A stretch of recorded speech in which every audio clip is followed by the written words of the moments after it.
Seguimos sin demora alguno con estos comentarios sobre la epístola a los Gálatas. Pues algunos se preguntarán, bueno, y al fin y al cabo, ¿a dónde vamos con esto de la materia de Lutero sobre Gálatas? Vamos alimentándonos más y más del Evangelio. Eso es lo que nos nutre ahora. La única razón por alimentarnos de esta manera es para crecer más y más y afirmarnos más en la fe, en esa gran obra que ha hecho Dios en su Hijo, dando a su Hijo, y su Hijo entregándose a sí mismo de su propia buena voluntad para nuestra salvación. Y les quiero comentar, mis queridos oyentes, que estamos creciendo por su gentileza, dándole like o me gusta al icono en estos videos y compartiendo y suscribiéndose. Muchas gracias. Estamos creciendo. Y lo que más me ayuda y alienta no es el crecimiento que estamos teniendo, sino sus comentarios de cómo esta materia sobre la epístola a los Gálatas les está ayudando espiritualmente, el consuelo, la fortaleza, la libertad que les está dando. Bueno, siguiendo, ahora el apóstol hace esta pregunta a los Gálatas. ¿Habéis padecido tantas cosas en vano? ¡Qué pregunta!, ¿no? A nadie le gusta pensar que lo que ha sufrido en vano, porque el sufrimiento es fuerte. No importa qué tipo de sufrimiento sea, físico, mental, emocional. Es fuerte cuando le insinúan a uno que uno está sufriendo en vano. Y realmente nosotros somos muy inconscientes. Por decirlo bonito, cuando una persona está sufriendo y uno viene y le pega en el hombro y le dice, ay, no debes sentirte así, no debes sentir eso. Tú eres ya una persona, un cristiano de muchos años, o una persona muy inteligente como para hacerle caso a esos sentimientos. Y el hecho es que los sentimientos lo que quieren es alguien que en ese momento esté con uno emocionalmente, lo comprenda, no le sermonee. Bueno, aquí el apóstol Pablo hace lo opuesto, increíblemente. Él les dice, ustedes han sufrido tantas cosas en vano, porque al hablarles fuerte, los quiere sacar de ese embrujo, de ese hechizo en que han caído. Y es un peligro del cual Pablo advierte. ¿Han sufrido tantas cosas en vano? Como si dijera, tomen en cuenta no solo el buen comienzo que tuvieron, sino cuán inútilmente desperdiciaron esa primera parte de la carrera. Además, también han perdido los primeros frutos del Espíritu, habiendo caído nuevamente en el ministerio del pecado y de la muerte, a la mortificante esclavitud de la ley. Y ya habíamos dicho en videos anteriores de que la gran preocupación del apóstol Pablo no es que los Gálatas caigan de la gracia, sino que al caer de la gracia vuelvan nuevamente a la ley. Es la peor caída que puede haber cuando uno está en la gracia y se resbala y cae nuevamente a la ley. Es una inversión de las cosas, porque por lo general se insinúa que uno está en la ley y se resbala y cae ¿en dónde? Pues no dicen cae en la gracia, sino cae en la desgracia. Pero cuando uno está en la ley y cae de la ley, pues realmente uno cae, gloria al Señor, es en la gracia. Pero los que le rodean, al caer uno en la gracia, vienen y le dicen, no, has caído en la desgracia, porque ahora a ti te va a faltar cumplir los mandamientos. No, una recuperación espiritual no es así de fácil. Tienes que sufrir. Tienes que agarrar remordimiento. Pero el Señor no está allí para quebrar la caña cascada.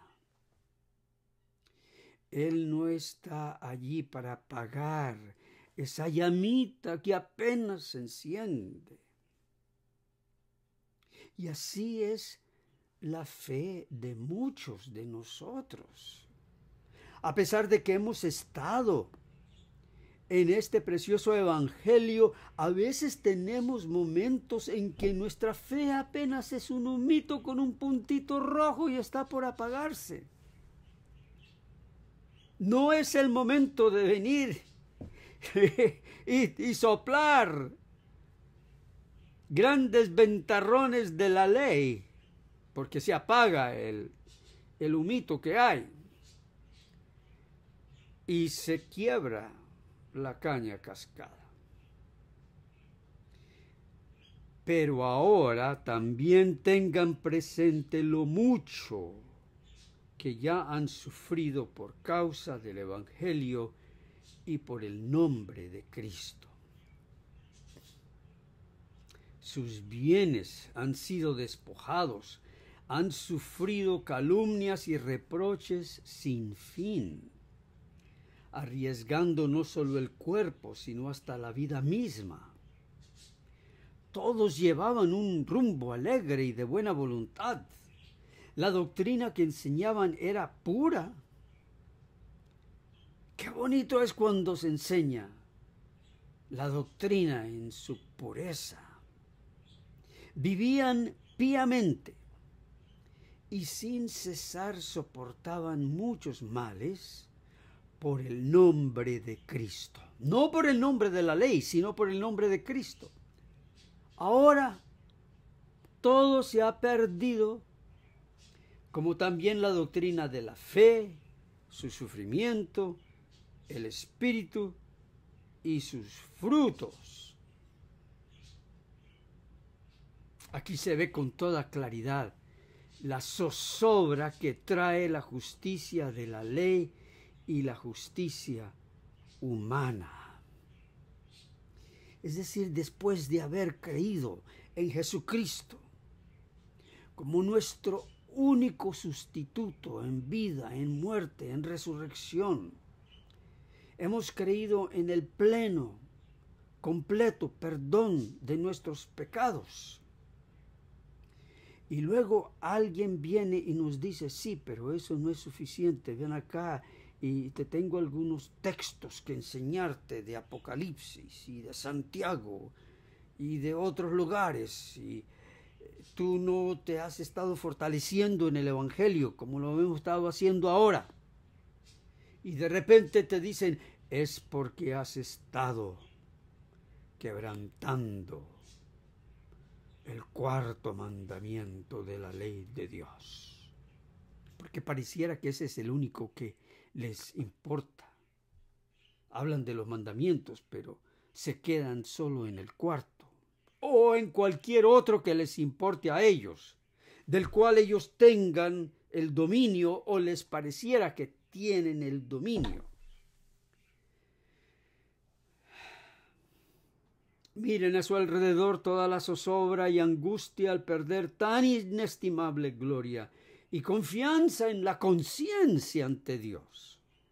A Lutero le importaba mucho que la conciencia del creyente estuviera en paz Y eso es lo que hace la justificación. La doctrina de la justificación libera nuestra conciencia de la culpa, de la vergüenza.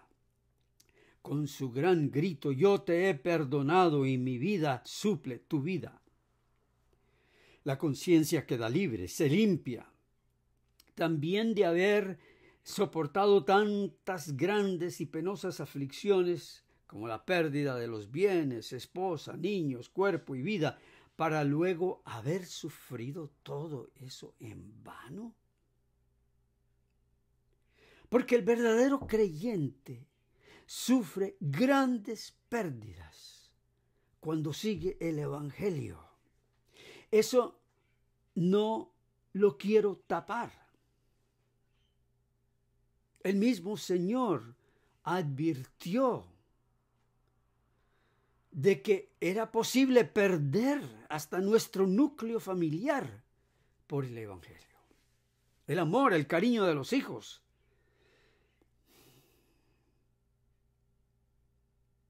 Y luego el apóstol Pablo pregunta, ¿y ustedes entonces perdieron todo eso en vano?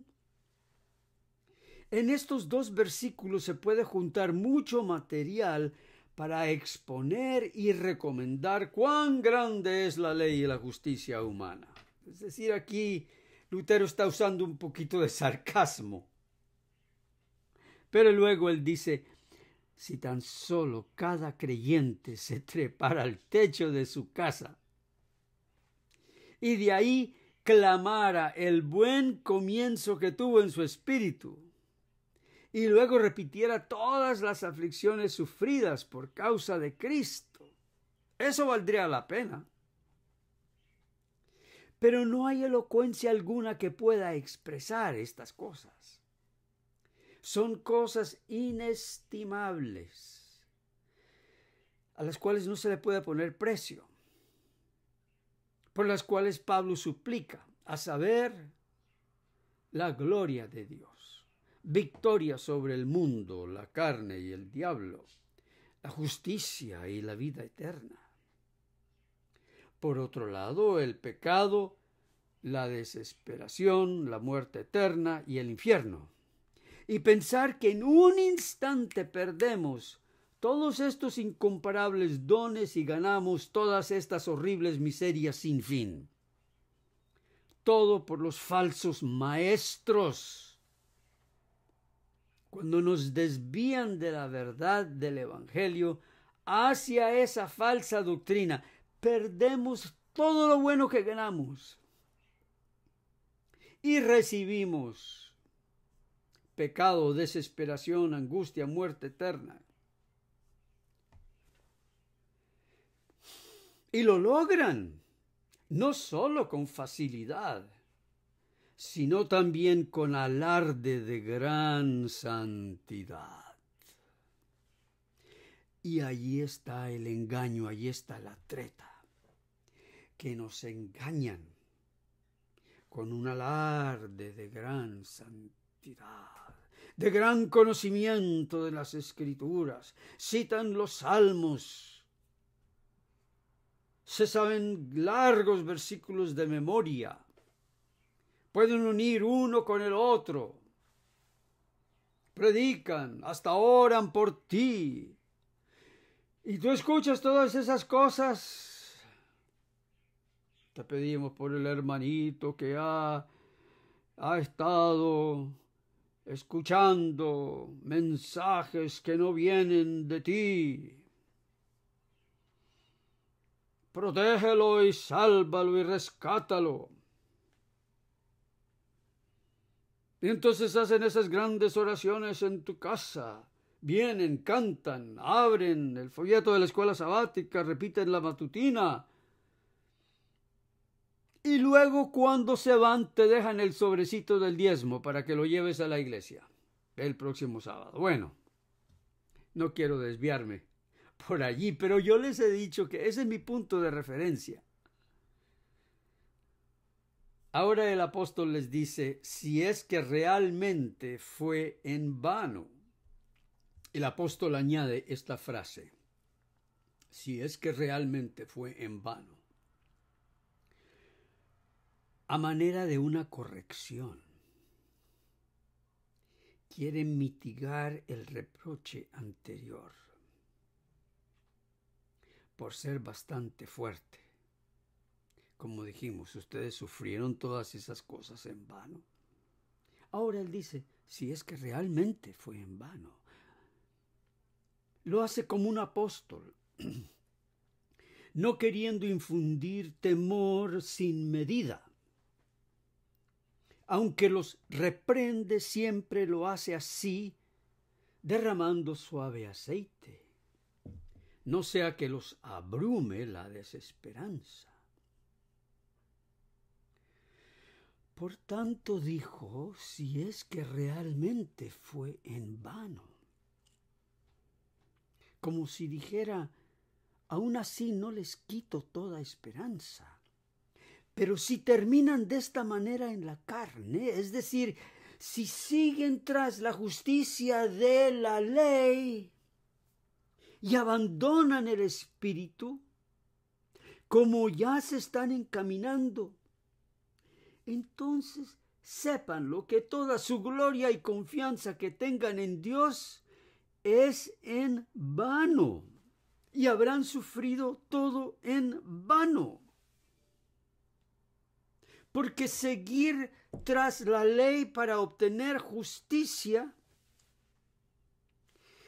es inútil, es en vano. Dios no acepta esas cosas.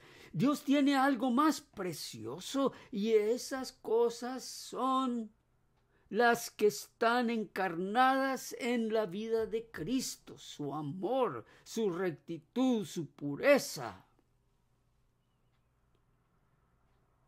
Eso no es en vano. Pero si ustedes dejan la sustancia, dejan la realidad, y por temor que le infundan se van caminando por otro lado para seguir la ley,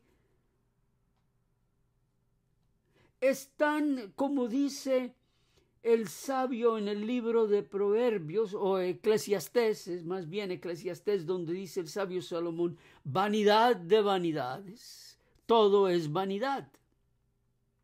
Todo ese caminar tras la justicia de la ley para obtener justificación es sufrir todo en vano. Cierto que se me hace necesario hablarles de esta manera un tanto fuerte.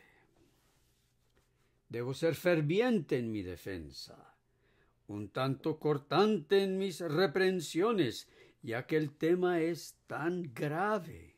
No sea que piensen que es poca cosa rechazar la doctrina de Pablo para recibir otra. Por eso en esta carta escuchamos el fervor de la autoridad con que Pablo como apóstol ha sido revestido. Los que estamos, lo que se nos ha concedido por la inmensa y maravillosa gracia de Dios. No tenemos autoridad en nosotros mismos, pero es el Evangelio que nos reviste de osadía, de autoridad. Y eso no es de nosotros, eso es el mismo Evangelio que se hace escuchar dentro de esta mula de Balaam, por así decirlo. Porque hasta la mula de Balaam habló con autoridad. Aún así no los desanimo por completo para que se arrepientan y cambien de rumbo. Los niños enfermizos y llenos de costras no se pueden desamparar, sino hay que atenderlos y quererlos con más atención que los sanos. Así que Pablo, como un médico sagaz, pone toda la culpa en cierta manera sobre los falsos apóstoles, los autores y única causa de esta enfermedad mortal. Pero por otro lado, es muy delicado con los Gálatas. procurando sanarlos con su buen trato. Y todo lo tiene que hacer dentro de una misma epístola. Por un lado, fuerte con los falsos apóstoles, por otro lado, delicado con los creyentes que han sido engañados. Así también debemos seguir este ejemplo al reprender a los débiles, a fin de curar sus enfermedades, no olvidando valorarlos y consolarlos. Pues si somos muy ásperos con ellos, pueden caer en la desesperanza. De tal modo que en el versículo 4 nosotros vemos ese corazón del apóstol, un gran apóstol, que por un lado usa su autoridad, revestido con el Evangelio, para reprochar a los falsos apóstoles, como diciéndoles: ustedes saben lo que están haciendo, no se aprovechen de esta pobre gente para despojarlos de sus bienes, despojarlos de su fe y luego gloriarse en lo que hicieron. En la campaña ganamos miles de almas, etcétera. Eso es gloriarse en la manipulación de la mente de otros. Eso es gloriarse en haber desviado la fe de muchos hacia la ley, hacia la condenación.